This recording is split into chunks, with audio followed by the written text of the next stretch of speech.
All Blacks, Wallabies, this Saturday.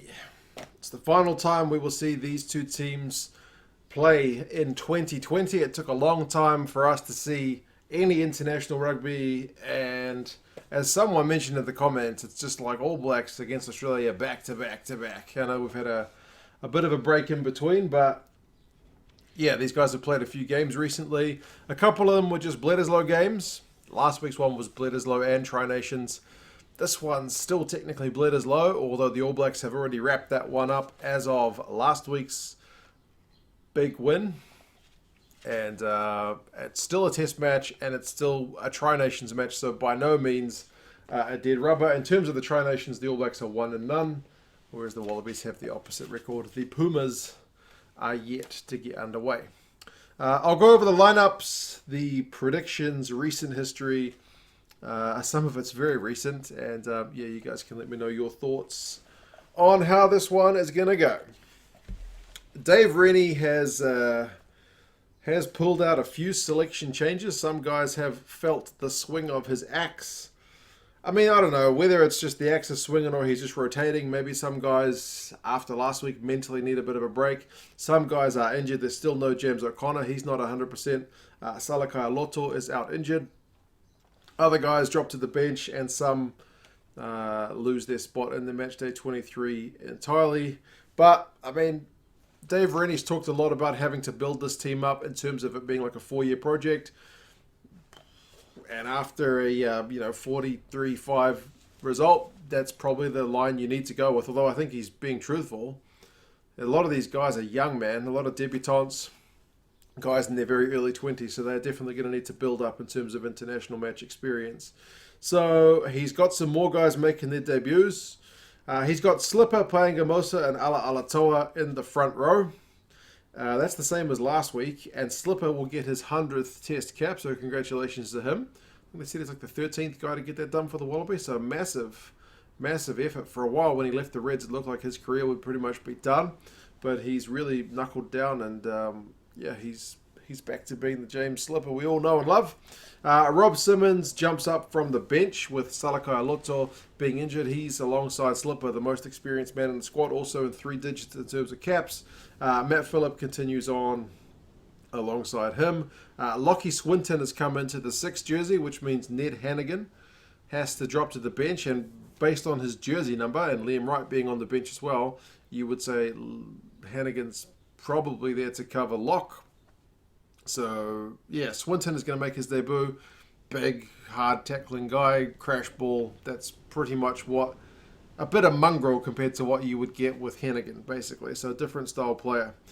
Maybe sacrificing a bit of line out for a bit of biffo, which is not a bad thing. Michael Hooper is still captain at 7, and Harry Wilson is still there at 8. So, there's still no sign of Pete Samu, whose only game remains that first one with the draw in Wellington. Nick White's still 9, but a big call to bring in Reece Hodge at number 10. Certainly a lot more experience than Noah Lolesio, but they both have the same number of games for the Wallabies in the number 10 jersey, that's for sure, because Reece Hodge has only played there once. That was in 2017. That was against Japan, and even at that time, that was called like a shock pick. I think Foley went out injured or something. So they picked Hodge at 10. And yeah, it was considered surprising at the time. Subsequently, he went on to play a fair bit for the Rebels at 10 in like 2018, 2019. But I don't think he played 10 for the Rebels in 2020, not that I can recall. And I don't think when he was 10 for the Rebels in 2018-19 that it was... I remember it being for a while, but I don't think it was like he played a whole season at 10. He's a very versatile player. 10, you would think of all those jerseys as maybe the hardest one to switch into, but apparently he has been training at 10, so hopefully it's not too much of a switch for him. One would think defensively he will hopefully be relatively solid because he's a big fella. Paisami moves up from the bench, he's at 12. Petaia continues on at 13. And then you've got Tom Banks back into the squad at 15, so there's no Dane Haylett-Petty. You've still got Marika Koroibete on the left wing, and Tom Wright comes in to debut for the Wallabies on the right wing. Really good guy for the Brumbies. He's kind of a bit of a jack-of-all-trades player. He's a pretty big guy without being massive. He's pretty quick without being the quickest guy you've ever seen. seems pretty decent under a high ball, again, without being kind of Ben Smith, Israel Folau skill set in the air. But man, he's good. He had some bloody good games at Super Rugby level. Always a question whether he's going to make that step up. I mean, some guys you would say failed to do that last week, but in a 43-5 game, that's, especially if you're a backline player, that's going to be a hard one to like have an outstanding debut. So anyway, we'll see how things go. The reserves, you got Folau Fainga'a, who's called up in the place of Jordan Uelese. Angus Bell, he comes into the side. He'll get his debut if he gets a run on. Taniela Tupou still there, as I mentioned, Hanigan and Liam Wright. So Liam Wright's back into the squad. He didn't play for the Wallabies last time. Tate McDermott retained his spot. Noah Lolesio, he drops to the bench, so a little bit less pressure on him. He will no doubt come on at 10 at some point, and Hodge can fill out somewhere else if he doesn't get just plain substituted. And Daugunu was dropped to the bench after having a bit of a stinker last week. He impressed for the Wallabies in his few games so far, but last week was, I mean, for a lot of the guys, it was a bad showing. And, decision-making was maybe not the best, throwing some 50-50 balls, which maybe just weren't on. Interestingly, though, all of those guys who are additions to the side, so Swinton, Wright, Banks, Fainga'a, Bell, and the other Wright, they both, or all of them, all five of them, played last week against the Pumas and for the Australian 15. So they all had a game. Maybe Dave Rennie's had a look at that game, had a look at the 43 game, and gone, okay, we'll rotate these guys. These guys play well, and rotate the other guys out. So kind of makes sense.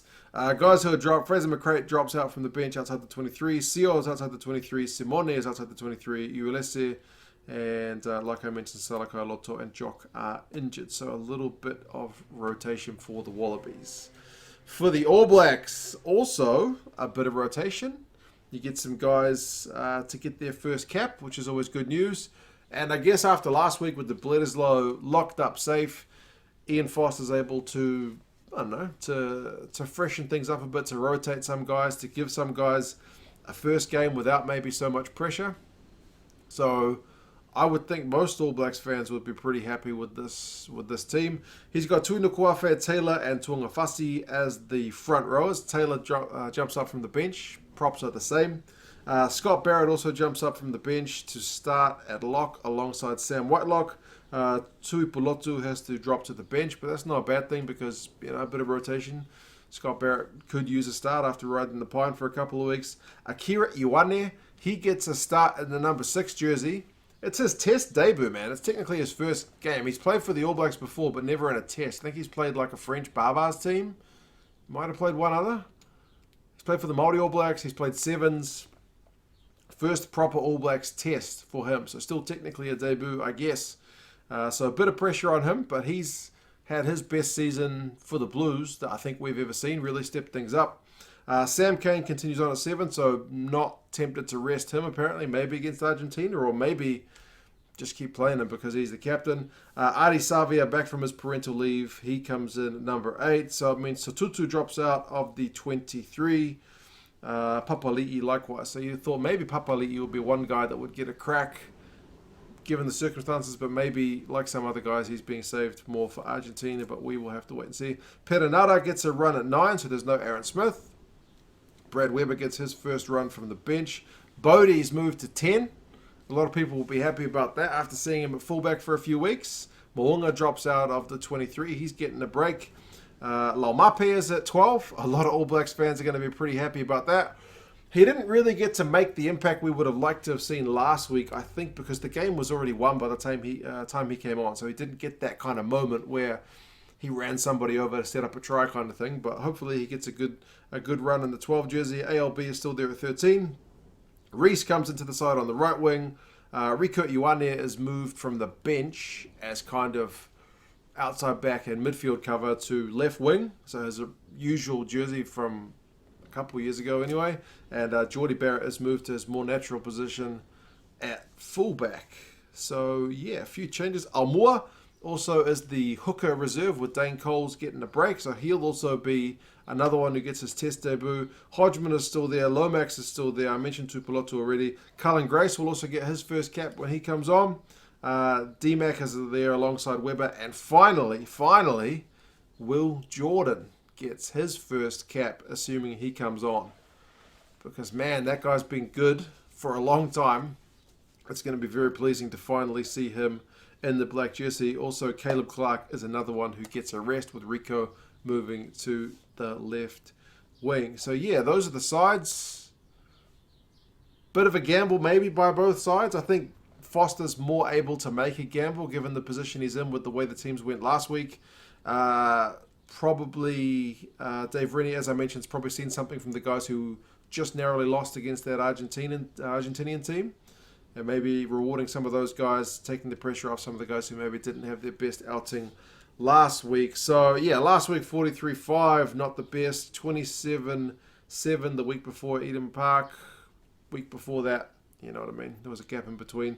And then 16-all in Wellington. So the results have been getting progressively better for the All Blacks and progressively worse for the Wallabies. Like, the average, like the total score is 86-28. Average is 29-9. So that middle game is kind of the average from what we've seen across the three. Let's hope it's a bit closer than that blowout one. Definitely don't want to see the Wallabies guys get steamrolled. Some people will want to see them get steamrolled, but I'd like to see a bit more of a contest.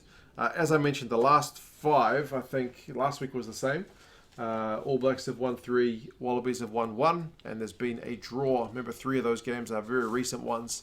But the oldest of those 5 games is that Wallabies win. So even if they win this game, the last 5 games, that record is still going to stay exactly the same. So, yeah, they haven't beaten the All Blacks for a while now. However, the last game they played at Suncorp was 2017, and the Wallabies won that one 23-18. So you never know. Hopefully you guys who are going to the game will enjoy it. It should be a cracking one. I think from what they've mentioned, they're going to have to kind of fly in and fly out same day, if I've got my facts right, which maybe adds a bit of disruption to the prep for the team. So we'll see how that affects them, if at all. Predictions for this one. The bookies over here in New Zealand have got the All Blacks by 14. So kind of a middle ground. And Rugby Forecast algorithm has got it a bit tighter with the All Blacks by 9. So either way, the All Blacks go into this one as pretty firm favourites. But yeah, what do you guys reckon? Can you see the Wallabies backing up after a pretty poor performance last week? All Blacks changes, do you think that will affect their flow? Or do you think some of these new guys like Will Jordan, like Akira Iwani, who's technically a new guy, do you think these guys will be that fired up? And Lomape, with his first start for a long time, will just be wanting to crack off where the team last week left off?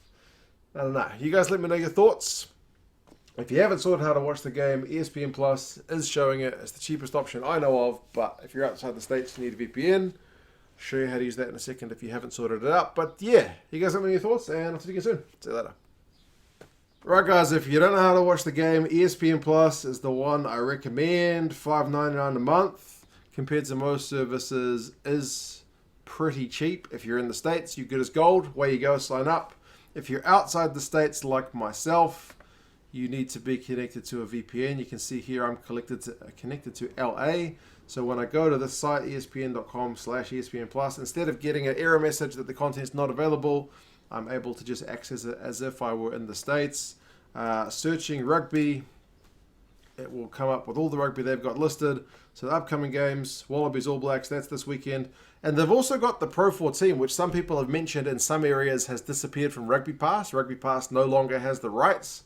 So if you were after Pro 14 games from Europe as well, they've got the rights to that competition too. So you can watch the games live and you can watch them on demand. Oh, I didn't realize they've also got the 10s from Bermuda where that guy kicked that massive conversion. So that's good as well. But yeah, live on demand, relatively cheap price. Check the link in the description for the VPN. That's the one I use, is Express. But as far as I'm aware, anyone will do. But I know Express works for me. They do a 30-day money-back guarantee in case you have any issues with it. But like I said, for me, you can see it just works, man. So, yeah. Cheers, guys. I'll talk to you again soon. Bye.